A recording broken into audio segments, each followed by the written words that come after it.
Example number 4 solve करते हैं। Example number 4 में आपको देखो यहाँ पे पहले से दिया हुआ है कि u का मान आपको y पुट करना है और v का मान आपको x y को आप v पुट करोगे। इस तरह से पुट करोगे कि इसको यूज में लोगे आप तो आपको क्या मिलेगी, क्लोरेट रूप मिलेगा। और क्लोरेट इक्वेशन को सोल्व करने के बाद आप क्या करना है, पूर्ण पूर्वक हल मिल जाएगा आपको। तो पूर्ण पूर्वक हल मिलेगा आपको और आपको ज्ञात करना है विचित्र हल। आपको विचित्र हल भी यहाँ पे ज्ञात करना है। तो सबसे पहले हम क्या करेंगे, इसका व्यापक हल ज्ञात करेंगे। ये क्या होता है, पूर्ण पूर्वक। पूर्ण पूर्वक का मतलब क्या होता है, व्यापक हल ही होता है, एक ही बात होती है। हम इसका व्यापक हल ज्ञात करेंगे, लेकिन हमारे पास हिंट दिए है। y को हम क्या बोलेंगे u, x y को हम बोलेंगे v। तो हम इन दोनों को यूज में लेंगे यहाँ पे। तो यहाँ पे देखो y को हमने u बोल दिया, एक्स वाई को हमने v बोल दिया। इनका अवकलन करके लिखेंगे हम। तो इसका अवकलन करेंगे तो यहाँ पे हो जाएगा dy equal to D U. इसका अवकलन करेंगे तो यहाँ पे देखो गुणा में है, तो गुणा में इस तरह से करते हैं।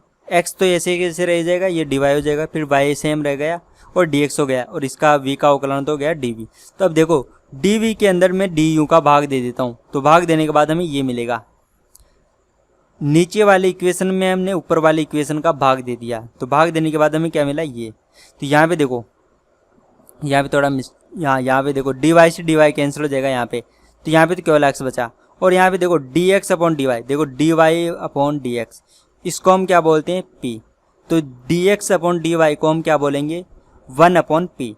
तो यहाँ पे क्या हो जाएगा, ये हो जाएगा 1 अपॉन p। और ये है dv upon du। dv upon du को हम मानते हैं क्यों, इस तरह से। इसको तो मैंने यहाँ पे तो ये कैंसिल हो गया, इसको मैंने 1 अपॉन p बोल दिया क्योंकि 1 अपॉन p होता है, बोल क्या दिया।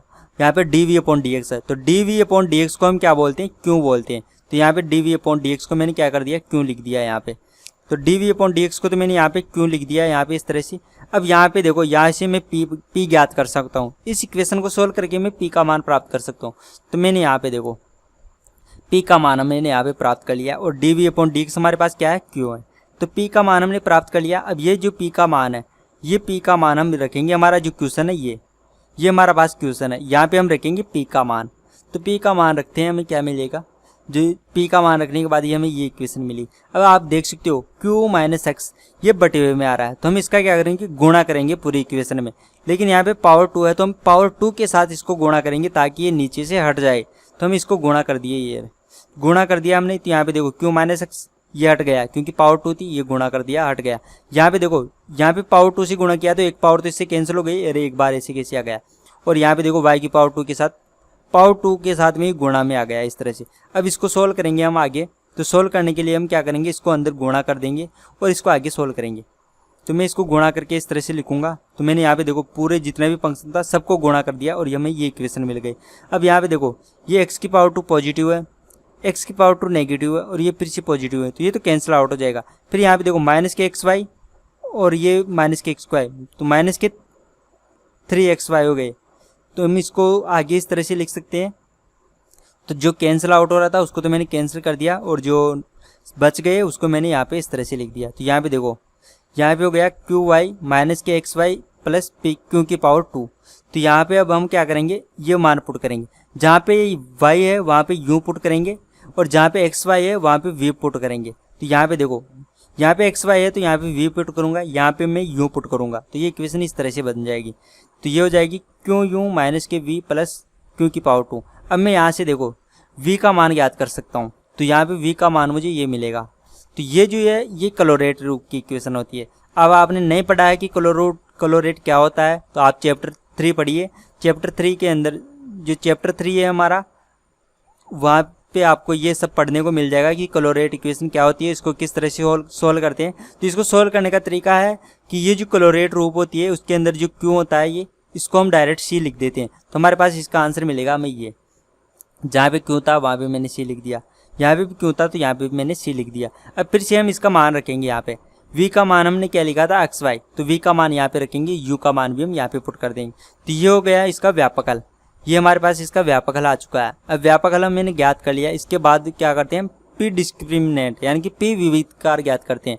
तो p विविक्तिकार ज्ञात करेंगे, तो उसके लिए क्या हमारे पास कंसेप्ट क्या था कि जब p की घात द्विघात समीकरण हो, यानी कि जब हमारा प्रश्न क्या होता है p में द्विघात समीकरण होता है, तो हम क्या करेंगे, मूल समान होने वाले कंसेप्ट यूज में लेंगे। तो मूल समान होने वाला जो कंडीशन है वो मैं यूज में ले रहा हूँ यहाँ पे। तो ये कंडीशन क्या होता है ये मैं आपको बता देता हूँ। बी एक्स स्क्वायर माइनस का 4ac इक्वल टू 0। यह आपने पढ़ा होगा श्रीधराचार्य विधि के अंदर, ये फॉर्मूला मूल ज्ञात करने का फॉर्मूला श्रीधराचार्य विधि का, उसमें आपने ऐसा पढ़ा होगा। तो उसके अंदर जो भी होता है ये ए बी सी ये सेम वही है, यानी कि जो p की पावर 2 है इसका जो गुणांक होता है वो तो है a, जो p का गुणांक होता है वो होता है b, और जो बच जाता है जिसमें p नहीं होता है वो होता है यहाँ पे c। ये c तो हमारा क्वेश्चन वाला c है, और ये है यहाँ पे ये हमारे सूत्र वाले ABC है, ये अलग अलग है। तो यहाँ पे इसके अंदर हमने वैल्यू पुट की, तो इसके अंदर वैल्यू पुट करने के बाद हमें ये मिला, b का मान ये था, a का मान x की पावर 2 थी, c का मान y की पावर 2 थी। तो ये कैसे आया ये आपको श्रीधराचार्य विधि से अच्छे से समझ में आता है, और अभी भी मैंने बताया भी है। जो p की पावर 2 का गुणांक है x की पावर 2, ये होगा a का मान, तो a के स्थान पे मैंने क्या लिखा x की पावर 2। जो p का जो गुणांक है y 2x प्लस y, ये वाला ये क्या होता है b का मान होता है, तो यहाँ पे मैंने b का मान लिख दिया। और जिसमें p नहीं होता है, यहाँ पे देखो इसमें p नहीं है, इसका मतलब ये क्या है ये c है, तो यहाँ पे मैंने c का मान y की पावर 2 रख दिया। अब इसको हम आगे सोल्व करेंगे, तो यहाँ पे देखो इसको y को अंदर गुणा कर देंगे, और ये देखो a की यहाँ पे इस तरह से बन रहा है a की पावर 2 माइनस b की पावर 2, यहाँ पे ये b है b की पावर 2, तो इसको हम क्या करते हैं a प्लस b करते हैं और a माइनस b करते हैं। ये फॉर्मूला हम यहाँ पे यूज में लेंगे ताकि हम इसको आगे सोल्व कर सकें। तो यहाँ पे मैं इसको इस तरह से यूज में लूँगा, क्योंकि पहले y को अंदर मैंने गुणा कर दिया, अब वो फॉर्मूला मैं यहाँ पे लगाने वाला हूँ। तो वो फॉर्मूला लगाएंगे तो हमें ये इक्वेशन मिलेगी, एक बार मैंने माइनस कर दिया एक बार मैंने प्लस कर दिया। अब इसको आगे सोल्व करेंगे तो हमें ये इक्वेशन मिलेगी इस तरह से। अब आपने यहाँ पे देखा होगा यहाँ पे y की पावर 3 बन रही है, लेकिन मैंने इसको 3 नहीं किया, मैंने इसको अलग अलग कर दिया तोड़ के, y की पावर 2 और y की पावर 1, क्योंकि हमें पता है कि p डिस्क्रिमिनेंट यानी कि p विविक्तकार और c विविक्तकार जो हमने देखा था उसमें किसी की भी पावर 2 से ज़्यादा 3 से ज़्यादा नहीं है। तो p विविक्तकार इसके अंदर तो पावर 2 से ज़्यादा है ही नहीं, इसलिए मैंने इसको पावर को 2 से ज़्यादा नहीं रखा, मैंने अलग कर दिया क्योंकि पावर 2 से ज़्यादा नहीं है। अभी मैं आपको बताऊंगा जब हम इसका आंसर लिखेंगे तब। तो हमारे पास p विविक्तकार इस तरह से आ गया, p विविक्तकार हमें मिल चुका है। अब हम ज्ञात करेंगे c विविक्तकार। तो c विविक्तकार ज्ञात करते हैं हम अब। तो देखो जब हमने सोल्व किया था तो हमें इसका जो व्यापकल था ये मिला था, व्यापकल हमें ये मिला है, और व्यापकल से हम ज्ञात करते हैं c विविक्तकार। तो सबसे पहले हम इसको इस तरह से अरेंज करके लिखेंगे। तो मैंने यहाँ पे देखो इस तरह से लिख दिया, एक तरफ 0 लिख दिया, दूसरी तरफ लिख दिया पूरा पक्ष। अब यहाँ पे क्या करेंगे मूल समान होने का गुणधर्म लगाएंगे, प्रॉपर्टी लगाएंगे जिसमें मूल समान होने चाहिए। तो वो प्रॉपर्टी क्या होती है bx स्क्वायर माइनस का 4ac। ये जो c है ये c है, दोनों अलग अलग है। ये हमारा आंसर वाला c है, व्यापकल वाला c, ये है सूत्र वाला c। ये जो आपने श्रीधराचार्य विधि पढ़ी थी उसके अंदर आता है ऐसा, तो वहाँ पे ये रूट में आता है, मैंने यहाँ पे रूट हटा के लिखा है।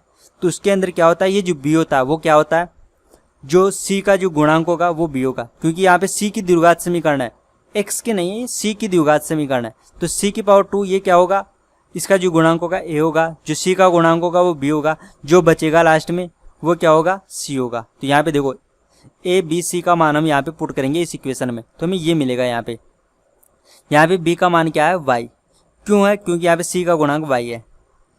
मैं एक बार इसको अच्छे से करा देता हूँ। एक बार यहाँ पे देखो c की पावर 2 प्लस cy माइनस के xy इक्वल टू 0, और ये जो फॉर्मूला है इसको मैं इस तरह से लिख देता हूँ b की पावर 2 माइनस का 4a और ये बड़ा c इक्वल टू 0, ताकि दोनों में आप कंफ्यूज नहीं हो, ये c और ये c दोनों अलग अलग है। तो ये आपने श्रीधराचार्य का फॉर्मूला है, इसको मैंने कैपिटल अक्षरों में इस तरह से लिख दिया है। तो अब यहाँ पे आप देखो ये जो b होगा यहाँ पे, ये b होगा यहाँ पे, ये होगा y। क्यों हुआ y, क्योंकि द्विघात किसकी है, c की द्विघात समीकरण है। तो यहाँ पे c को चेक करेंगे, c का जो गुणांक होगा वो क्या होगा b होगा, c की पावर 2 का जो गुणांक होगा वो क्या होगा, इसका a होगा। तो यहाँ पे a होगा 1, क्योंकि c की पावर 2 का गुणांक क्या है 1, और जो जिसके अंदर c है ही नहीं, ये जो पूरा पद है इसमें c नहीं है, तो यहाँ पे देखो c नहीं है, तो यहाँ पे क्या होगा हमारे पास c का मान माइनस का xy। इस तरह से हम a b c ज्ञात करते हैं। अब ये जो a b c का ये मान है, ये मान हम यहाँ पे पुट किया है इस समीकरण में, तब जाके हमें ये इक्वेशन मिली है। अब इसको हम आगे सोल्व करेंगे, तो हम इसको इस तरह से सोल्व करेंगे, हमारे पास ये आ गई। अब यहाँ पे देखो y की पावर 2 को मैं यहाँ से कॉमन ये y कॉमन ले सकता हूँ मैं यहाँ से, y कॉमन लेने के बाद हमें ये मिलेगा। तो ये हमारे पास क्या हो गया, c विविक्तकार हो गया। ये हमारे पास c विविक्तकार का मान हमने इस तरह से ज्ञात कर लिया। अब हमारे पास देखो हमने यहाँ पे c विविक्तकार ज्ञात कर लिया, तो हम यहाँ पे नोट करेंगे अब तक हमने क्या क्या ज्ञात किया। तो हमने ये चीज़ ही ज्ञात कर ली। यहाँ पे देखो, यहाँ पे हमने P विविक्तकार ज्ञात कर लिया और C विविक्तकार भी हमने यहाँ पे ज्ञात कर लिया। और मैंने कहा था कि मैंने यहाँ पे देखो इसको पावर 2 को अलग क्यों किया है, यहाँ पे मैंने यहाँ पर पावर 3 क्यों नहीं लगाई, इसका रीज़न बता देता हूँ। यहाँ पे देखो इसमें अधिकतम पावर कितनी है 2, तो मैंने अधिकतम पावर कितनी रखी 2, ज़्यादा हो रही थी तो मैंने इसको अलग करके लिख दिया। जितनी पावर है अधिकतम, इससे ज़्यादा मत करना आप कभी भी, इससे ज़्यादा करोगे तो हो सकता है आपको कहीं मिस्टेक हो जाए आपके हल में, तो आपको इस तरह से ध्यान में रखना है।